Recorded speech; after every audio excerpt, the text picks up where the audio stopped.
Thank you.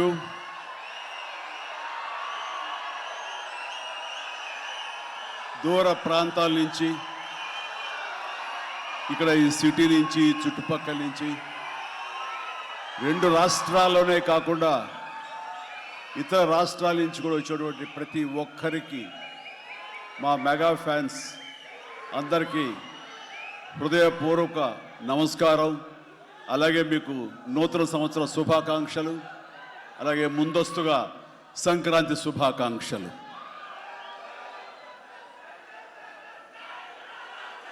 ఇక్కడ నా మిత్రుడు, సోదర సమానుడు, అత్యంత ఆప్తుడు వెంకీ, ఆయనతో చేయటం అన్నది నాకు చాలా ఎక్సైటింగ్ ఉంది. దాని గురించి తర్వాత మాట్లాడతాను. ముందుగా ఏంది వెంకీ సంగతి అంటే అదిరిపోద్ది సంక్రాంతి అని. ఏంది బాసు సంగతి అంటే మనదే కదా సంక్రాంతి అని, ఎరగదిద్దాం సంక్రాంతి అని అంటాం.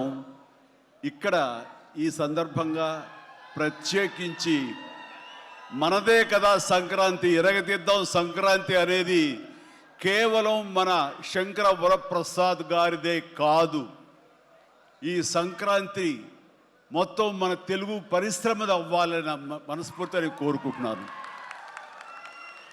అందరికీ డార్లింగ్, ఇందా మన అనిల్ చెప్పినా, ఎవరు చెప్పినా,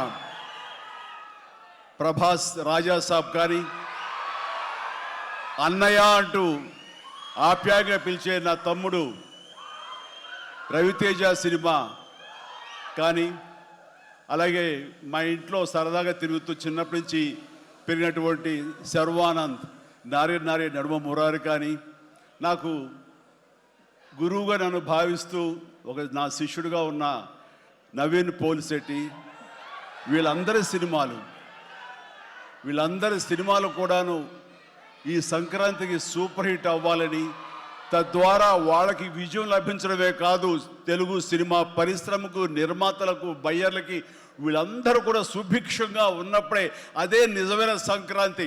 ఆ సంక్రాంతి కావాలనే కోరుకుంటున్నాం, జరుగుతుందని ఆశాభావాన్ని వ్యక్తం చేస్తారు. అది మీరు ఇచ్చి తీరుతారన్నటువంటి ప్రగాఢ నమ్మకం అయితే నాకు ఉన్నది. ఈ 2026 సంక్రాంతి తెలుగు పరిశ్రమ మర్చిపోకూడదు. అలాంటి సంక్రాంతి మీరు మాకు ఇవ్వాలి. ఎందుకంటే ఇక్కడ ప్రతి cinema comedy genre, family genre తోటి, ఎంటర్టైన్మెంట్ జోనర్ తోటి పర్ఫెక్ట్ సంక్రాంతికి వచ్చే సినిమాలు ఇవన్నీ, సంక్రాంతికి నచ్చే సినిమాలు ఇవన్నీ. కాబట్టి ఈ సంక్రాంతి అన్ని సినిమాలు బాగా ఆడతాయి అనుకుంటున్నాను. ఆడేలా చేసే బాధ్యత మీది. దయచేసి అన్న సినిమాల్ని థియేటర్కి వెళ్ళే చూడండి, థియేటర్లోనే ఆస్వాదించండి, అలాగే మీరు ఆశీర్వదించండి కూడా. All right.